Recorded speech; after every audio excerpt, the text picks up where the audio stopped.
Bismillahirrahmanirrahim. Assalamualaikum warahmatullahi wabarakatuh. Alhamdulillahilladzi lahu ma fis samawati wa ma fil ard wa lakal hamdu fil akhirah. Asyhadu an la ilaha illallah wahdahu la syarikalah wa asyhadu anna Muhammadan abduhu wa rasuluh.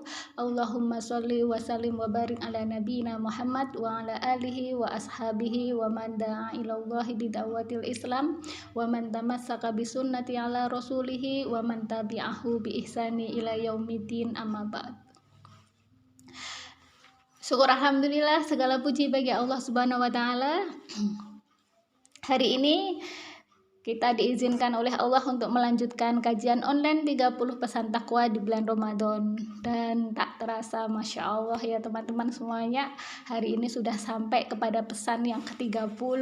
Masya Allah ya.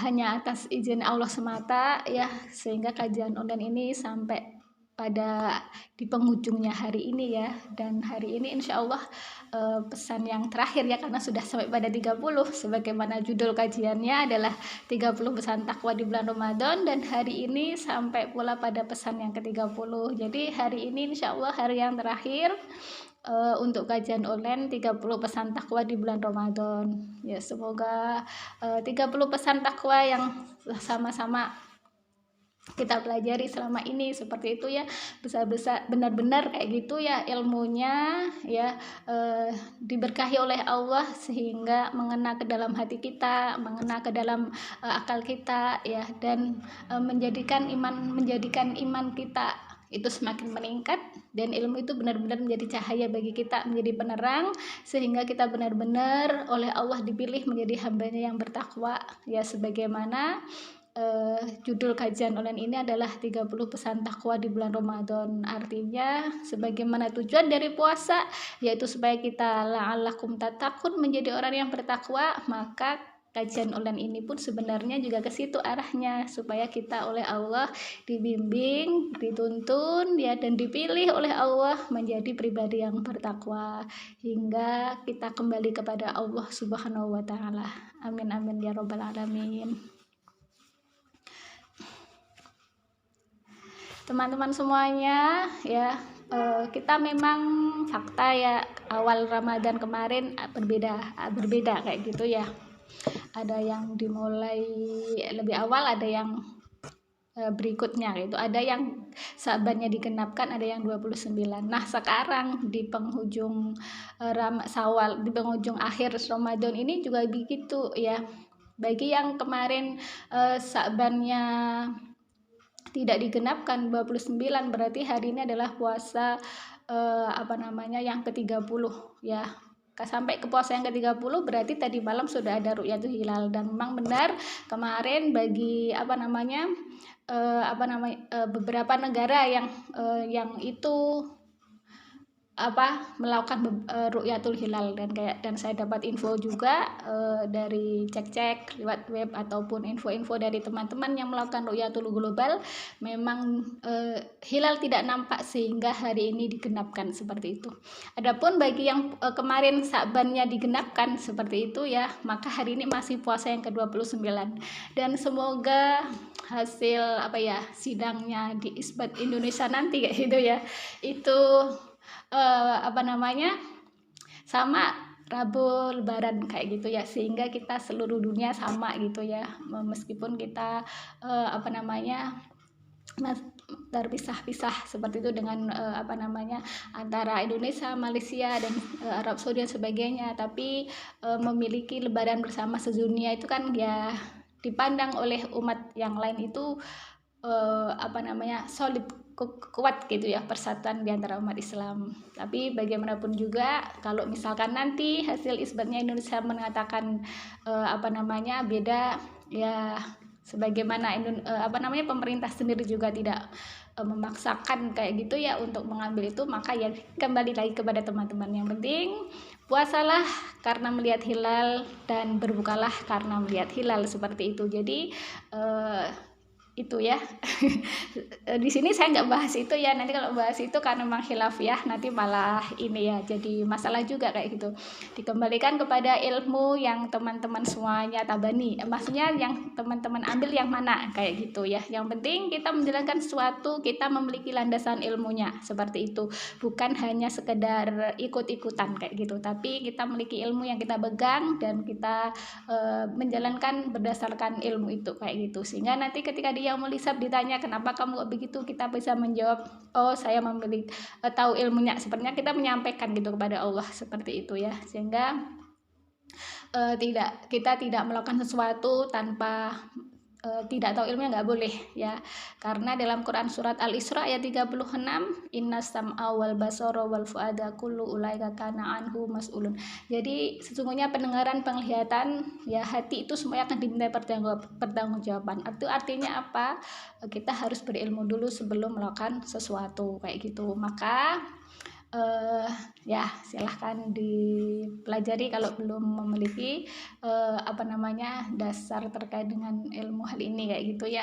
Adapun nanti hisab dan sebagainya itu silahkan dipelajari, itu semuanya adalah memperkuat dari proses ru'yatul hilal seperti itu ya.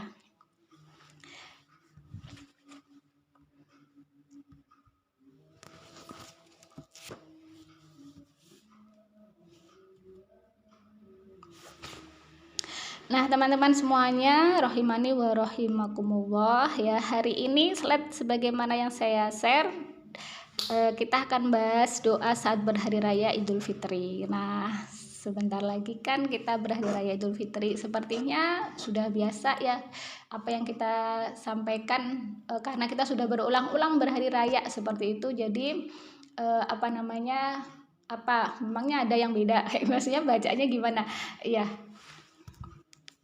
Ya Allah.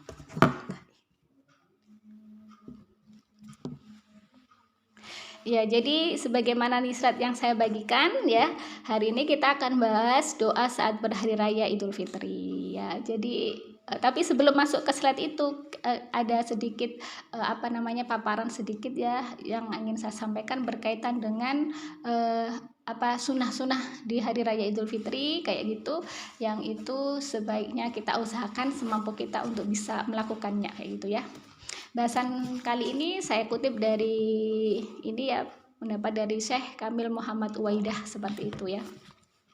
Mulai yang pertama, hukum sholat Idul Fitri itu adalah sunnah, baik bagi laki-laki maupun perempuan adalah sunnah muakkadah seperti itu ya. Jadi kalau kita tidak punya udzur misalkan haid nifas, maka kita usahakan kita ikut melaksanakan sholat Idul Fitri ini kayak gitu, maupun sholat Idul Fitri ya. Terus kemudian saya percepat aja ya biar nanti waktunya cukup kayak gitu.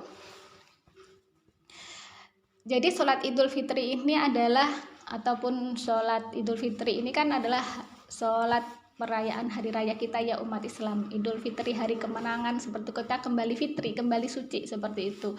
Jadi setelah kita menjalankan puasa selama 1 bulan seperti itu, digembleng oleh Allah, dididik sejak puasa hari pertama sampai hari akhir di bulan Ramadan untuk menjadi pribadi yang bertakwa. Setelah itu kita dimasukkan pada hari raya Idul Fitri ya, kita kembali lagi kepada kondisi fitri seperti itu setelah kita berhasil memerangi nafsu kita, memerangi keinginan untuk bermaksiat kayak gitu, dan kita penuhi hari-hari kita dengan ibadah dan amal soleh seperti itu, maka kita layak untuk bergembira seperti itu ya, kita bisa meraih kembali fitri, kembali suci seperti itu. Tapi kemudian jangan sampai kemudian setelah itu dinodai lagi ya, masa kembali fitrinya cuma saat Idul Fitri hari 1 Syawal, habis itu hari kedua balik lagi maksiatnya dilakukan lagi, atau kemudian mulai kendor ketaatannya kepada Allah, ibadah-ibadah mulai renggang ditinggalkan, kemudian kataannya didengarkan nggak jadi menang seperti itu ya. Padahal kalau Syawal itu sebenarnya bulan peningkatan kayak gitu loh, bukan malah bulan pengendoran seperti itu ya.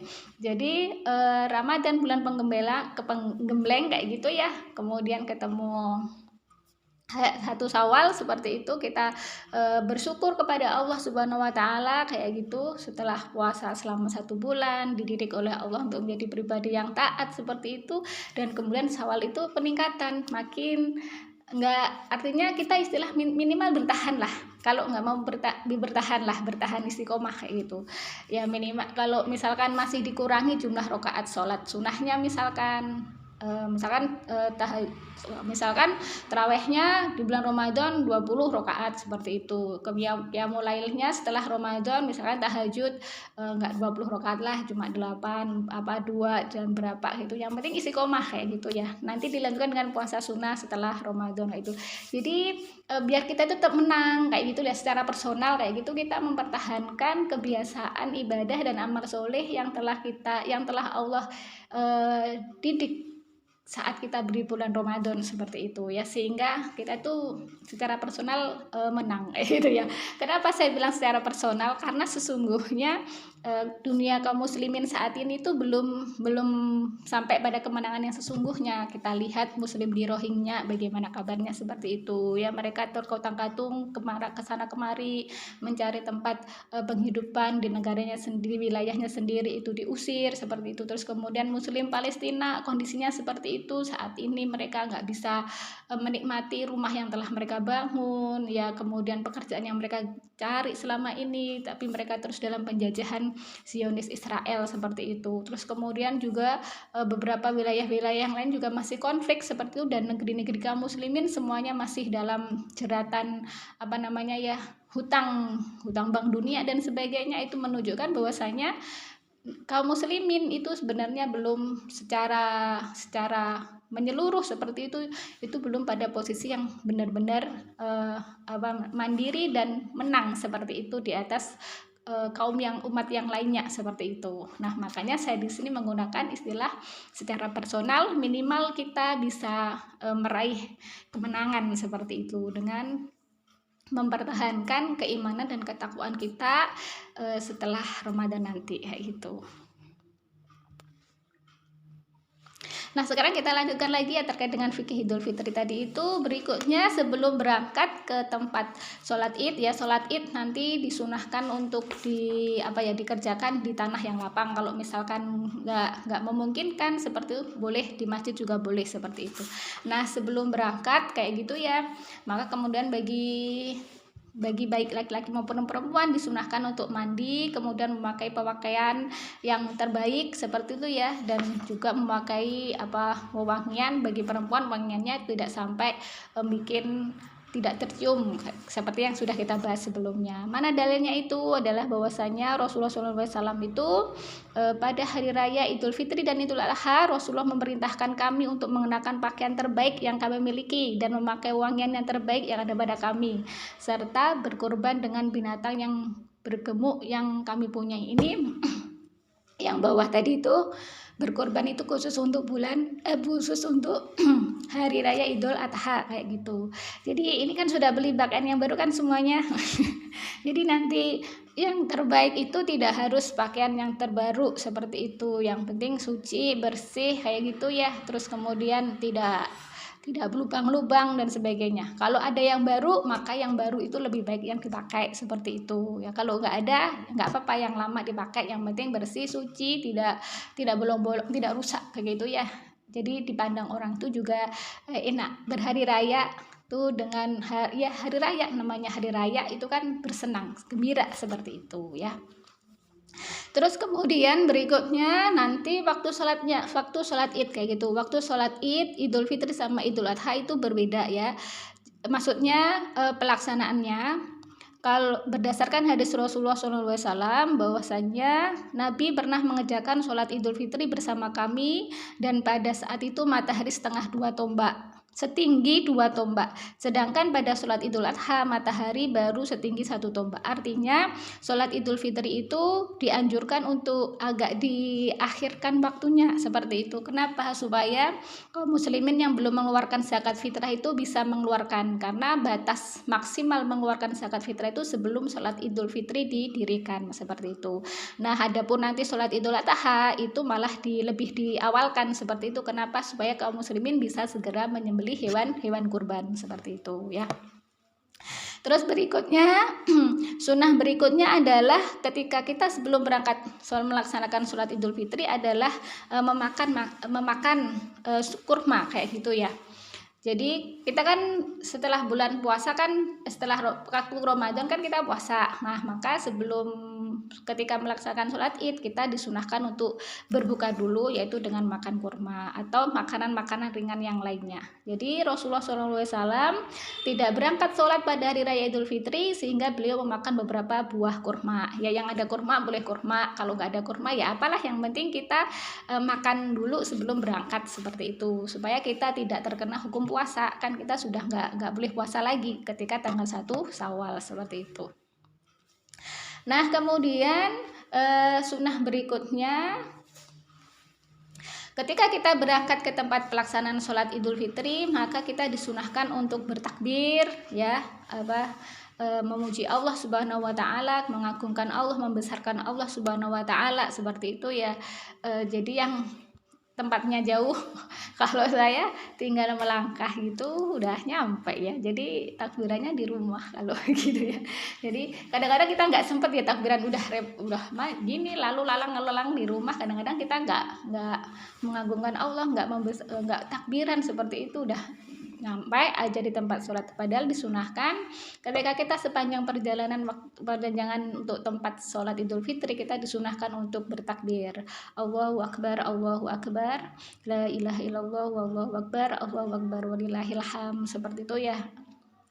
Jadi kita disunahkan untuk bertakbir sampai nanti di tempat sholat. Nanti sambil menunggu didirikannya sholat, tetap kita memuji Allah ya dengan bacaan takbir. Biasanya kalau sudah sampai di tempat sholat nanti dibimbing oleh pengurus yang ada di masjid itu, jadi bisa bareng-bareng seperti itu. Dan itu gaungnya lebih kuat ya, biasanya kita mudah ya tersentuh, ingat banget sama Allah ketika bareng-bareng gitu ya, maksudnya terasa sekali gitu ya. Seluruh kaum muslimin berkumpul, dan memang Idul Fitri, sholat Idul Fitri itu adalah syiar yang luar biasa sebenarnya kayak gitu ya, karena itu menunjukkan kekuatan kaum muslimin dari sisi jumlah ya. Banyak sekali kaum muslimin sholat berjamaah bareng seperti itu, laki-laki perempuan kumpul bareng. Bahkan yang anak-anak lagi haid itu pun oleh Rasulullah disunahkan untuk ikut menghadiri pelaksanaan sholat tadi itu, meskipun yang haid, yang nifas nggak ikut sholat kayak gitu ya, menyaksikannya seperti itu ya. Jadi itu tuh dari sisi jumlah itu sebenarnya termasuk dari syiar seperti itu ya, menunjukkan persatuan kaum muslimin seperti itu. Dan itu secara tidak langsung juga bentuk dakwah juga, dan bisa memengaruhi pandangan orang-orang di luar Islam seperti itu, bahwa kaum muslimin itu seperti itu ya, besar kayak itu, terus kemudian bersatu, terus kemudian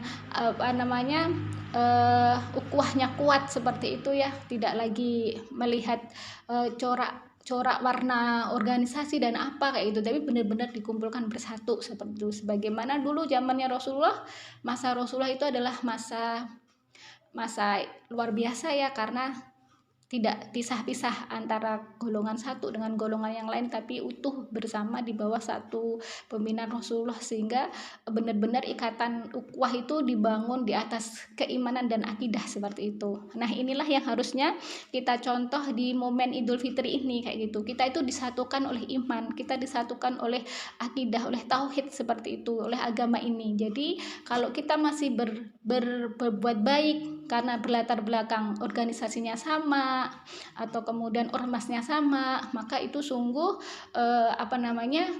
bukan seperti itu yang dicontohkan oleh Rasulullah. Jadi kita itu diikat oleh ikatan keimanan kepada Allah kayak gitu ya. Jadi sesama muslim itu akhul muslim, sesama muslim itu bersaudara seperti itu. Jadi momen Idul Fitri adalah momen untuk bersatu ya, momen untuk merekatkan ukhuwah, momen untuk bersama-sama ya kayak gitu. Jadi bukan kemudian momen untuk memecah belah kaum muslimin kayak gitu. Meskipun di tengah perbedaan fikih ya, khilafiyah, yang memang di situ khilafiyah seperti itu ya. Jadi tak usah kemudian itu dibesar-besarkan sehingga perpecahan di antara kaum muslimin itu semakin melebar. Siapa nanti yang akan tertawa? Yang tertawa itu adalah orang-orang kafir kayak gitu. Keterpecahan kaum muslimin disebabkan karena perbedaan yang padahal oleh syariat memang diperbolehkan berbeda kayak gitu ya. dan kemudian menyebabkan perseteruan di antara antar kelompok, itu yang akan tertawa, yang akan girang itu siapa? Orang-orang kafir dan orang-orang muslimin yang di dalam hatinya itu ada kemunafikan seperti itu ya. Sehingga momen Idul Fitri harusnya menjadi momen bagi kita untuk bersatu ya, menyatukan kita bersatu dalam satu ikatan keimanan kepada Allah. Kita semuanya bersaudara kayak gitu. Beda fikih, beda khilafiyah, kalau memang ada dasarnya, dalilnya, enggak masalah lah. Kenapa kita kemudian karena berbedaan fikih kemudian jadi berseteru, nggak baik sama yang lainnya kayak gitu? Itu sangat dibangun oleh nafsu semata kayak gitu. Jadi hanya tidak dibangun oleh syariah Islam seperti itu. Maka yang seperti itu harus dijauhi ya. Jadi momen kemudian Syawal ya, dengan bekal takwa yang kita dapatkan ya, gemblengan Allah selama 1 bulan di bulan Ramadan, harusnya bisa membentuk ikatan ukhuwah di antara kita, benar-benar ikatan ukhuwah karena ikatan keimanan kita kepada Allah ya. Kita disatukan dengan akidah Islam, kita disatukan dengan Tuhan yang satu, dengan kiblat yang satu, dengan kitab yang satu, dengan nabi yang satu, seperti itu. Adapun kalau memang khilafiyah, memang boleh beda di situ dan ada dalil syariah yang membolehkan beda, itu bukan tempatnya untuk kemudian dibesarkan, kemudian menjadikan di antara kaum muslimin itu saling berseteru, saling tidak menyapa, seperti tidak begitu kayak gitu ya. Jadi jauhilah hal itu sehingga kita benar-benar menjadi hambanya Allah, yang taat kepada Allah, yang baik kepada sesama manusia siapapun itu kayak gitu ya, khususnya apalagi sesama muslim seperti itu ya. Semoga kita oleh Allah dibimbing memiliki qalbun yang salim ya, memiliki nafsu yang mutmain seperti itu ya, sehingga kita mudah menerima perbedaan ya, bisa menempatkan diri ketika kita bertemu dengan hal yang berbeda harus bagaimana seperti itu, sehingga umat Islam itu bersatu dan tidak terpecah belah seperti itu. Nah, berikutnya dilanjutkan lagi ya, ini belum ke ucapannya ya, nanti terakhir aja ya. Berikutnya ini tadi sudah ya terkait dengan bacaan waktu perjalanan, sudah membaca takbir ya sampai ke tempatnya seperti itu dan diteruskan hingga kemudian sholat id didirikan kayak gitu ya. Kemudian berikutnya dalam sholat id Idul Fitri, Idul Adha tidak ada adzan dan iqomat ya, jadi langsung didirikan seperti itu ya. Terus kemudian nanti ada khutbah Idul Fitri ya, yang atau khutbahnya ini yang harus didengarkan ya. Jadi kadang-kadang kita habis sholat khutbahnya nggak didengarkan, kadang-kadang main HP sendiri atau kemudian ya, maka hal ngobrol sendiri itu harus dijauhi. Jadi tenang dah, habis sholat tenang dengarkan khutbahnya ya, pahami apa yang disampaikan oleh khotibnya seperti itu, ambil ilmunya kayak gitu, sehingga kita itu pulang dari sholat Idul Fitri itu kita dapat ilmu juga kayak gitu, dan ilmu itu pasti bermanfaat ya, meskipun misalkan berulang-ulang sih kita mendengarkan khutbah isinya itu aja. Misalkan Idul Adha, panggah ceritanya tentang Nabi Ibrahim, Nabi Ismail menyembelih dan itu dia. Meskipun itu berulang-ulang, tapi tetap penting seperti itu. Apalagi di dalam Idul Fitri ini kan biasanya temanya berbeda-beda kayak gitu ya, beda dengan Idul Adha yang seputar hewan Nabi Ibrahim sama Nabi Ismail. Kalau Idul Fitri kan temanya berbeda-beda, maka dengarkan, tahan, jangan ngomong kayak gitu ya. Habis sholat jangan ngomong dengan tetangga sebelah, maksudnya dengan teman sebelahnya, diam aja, dengarkan ya, zikir kalau khutbahnya belum dimulai, kalau sudah dimulai dengarkan, diam aja sampai selesai, udah dinikmati aja itu ilmunya yang disampaikan oleh sang khotib seperti itu ya. Dengan begitu nanti insya Allah masuk gitu ilmu yang disampaikan oleh khotib tadi itu, dan insya Allah kita mendapatkan ilmu yang bermanfaat seperti itu ya. Jadi jangan disambi main HP, disambi kadang-kadang potret-potret, moto-moto, nggak perlu ya, cukup difoto oleh Allah dari langit udah cukup ya. Kayak gitu. Nah, berikutnya kalau sifat sholat itu sudah paham semuanya ya. Nanti kan biasanya kita dipimpin oleh seorang imam, dimulai dari takbir 7 kali di rakaat pertama, kemudian 5 kali takbir di rakaat yang kedua kayak gitu, kita tinggal ngikut aja kayak gitu.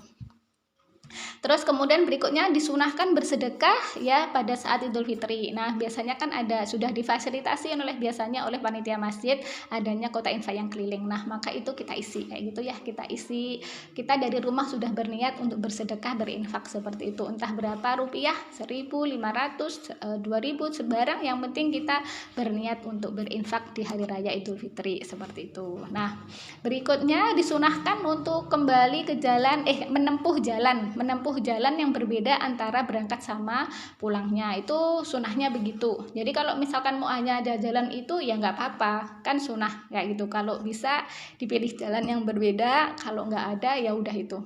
Kalau saya malah kalau di sini pelaksanaannya di rumah, di masjid rumah, berarti saya tinggal nggak ada pilihan jalan, cuma satu aja, sama aja ya. Kalau mau keluar ya lewat situ.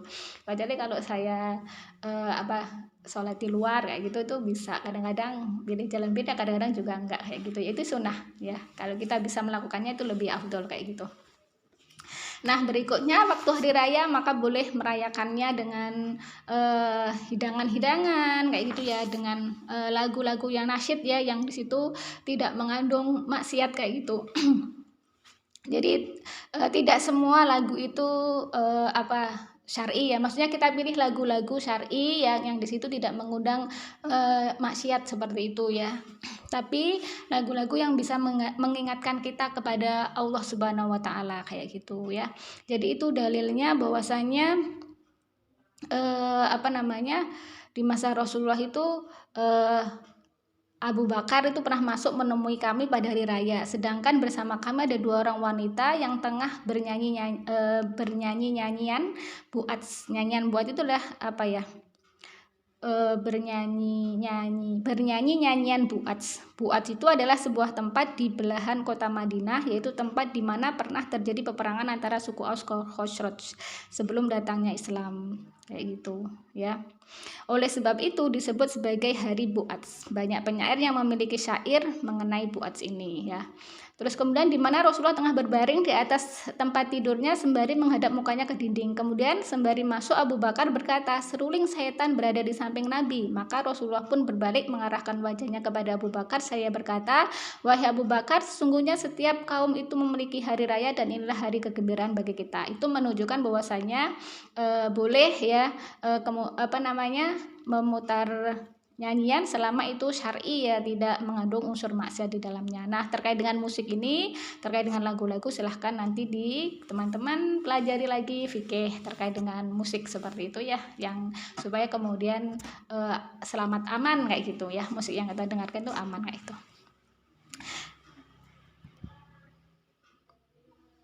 Nah, berikutnya sampailah kita kepada yang terakhir, yaitu doa saat berhari raya kayak gitu ya. Saat kita berkunjung ke rumah, saat kita sebelum berkunjung ya, pertama dengan anggota keluarga dulu ya, dengan orang tua kalau orang tuanya masih ada kayak gitu ya, kemudian dengan kakak, dengan adik ya, dengan kerabat, dengan pak le, pak de, kemudian terus melebar sampai kepada tetangga-tetangga, kepada kerabat yang agak jauh, kepada kemudian teman-teman yang kita kenal yang sekiranya mampu kita jangkau dan mau menjangkau gitu ya.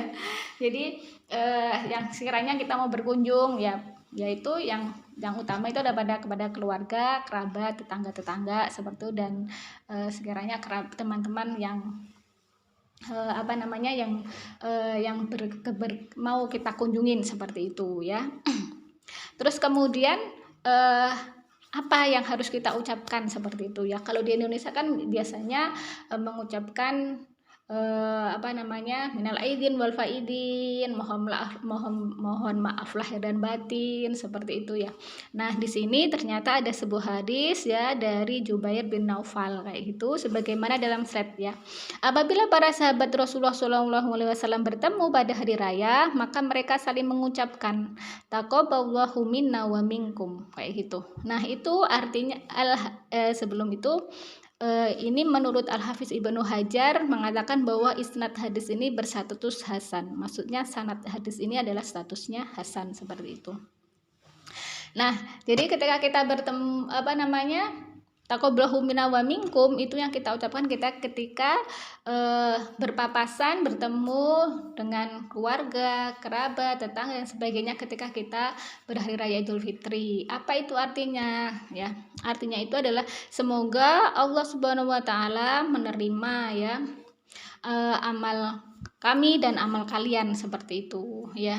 Jadi saling mendoakan seperti itu. Kemudian kalau misalkan ditambahi mohon maaf lahir dan batin seperti itu, boleh-boleh aja seperti itu ya. Jadi berarti sunahnya ketika kita berhari raya Idul Fitri itu saling mendoakan. Kan kita puasa 1 bulan penuh kayak gitu. Kita mendoakan semoga Allah menerima amalku dan amal kalian, amal kamu seperti itu. Amal kami dan amal kamu. Kita doakan mohon kepada Allah seperti itu. Jadi Islam itu memang kita itu diajarkan untuk selalu isinya itu muatannya doa kayak gitu ya. Kemarin balasan kebaikan juga berisi doa. Ketemu dengan teman-teman kita juga mendoakan dengan salam, assalamualaikum dan seterusnya itu. Kemudian ketika setelah puasa 1 bulan diajarkan pula kita mendoakan, saling mendoakan kepada Allah, mendoakan teman dan mendoakan diri kita semoga Allah menerima amal kita dan amal kalian seperti itu. Dan itu kan yang kita harapkan kan itu ya. Jadi sekian waktu kita puasa, apa yang kita harapkan dari itu semua? Kalau bukan diterimanya amal-amal kita dan ibadah-ibadah kita kayak gitu, tentunya kita tidak mau kan menjadi ibadah yang sia-sia dan amal-amal yang sia-sia kayak gitu. Jadi kita berlindung dari itu dan dengan doanya orang-orang yang mendoakan kita semoga ibadah dan amal-amal kita diterima kayak gitu. Tapi kemudian pertanyaannya kenapa kok tidak ada hadis yang menjelaskan saling meminta maaf seperti itu? Karena dalam Islam itu meminta maaf itu sebenarnya setiap kali setelah kita melakukan kesalahan itu segera minta maaf kepada orang yang kita berbuat salah kepadanya seperti itu. Jadi tidak menunggu setahun lebaran dulu, nanti nunggu lebaran aja minta maafnya, nggak begitu ya.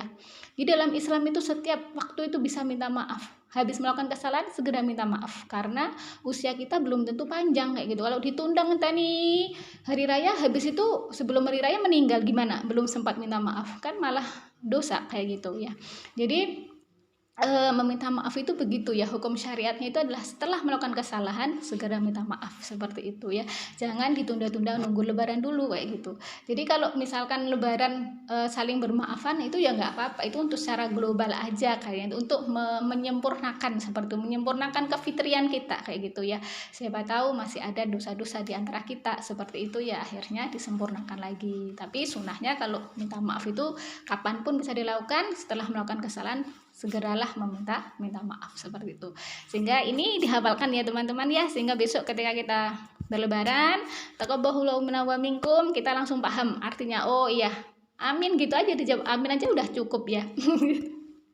Dijawab taqabbal ya karim gitu juga boleh ya. Jadi kalau misalkan ada yang mengatakan taqabbalallahu minna wa minkum amin gitu udah bener kayak itu. Kalau kita jawab taqabbalallahu minna wa minkum, kita jawab taqabbal ya karim itu juga betul kayak gitu ya. Taqabbal ya karim itu artinya terimalah wahai Allah yang maha mulia seperti itu ya. Jadi ini bahasan kita hari ini.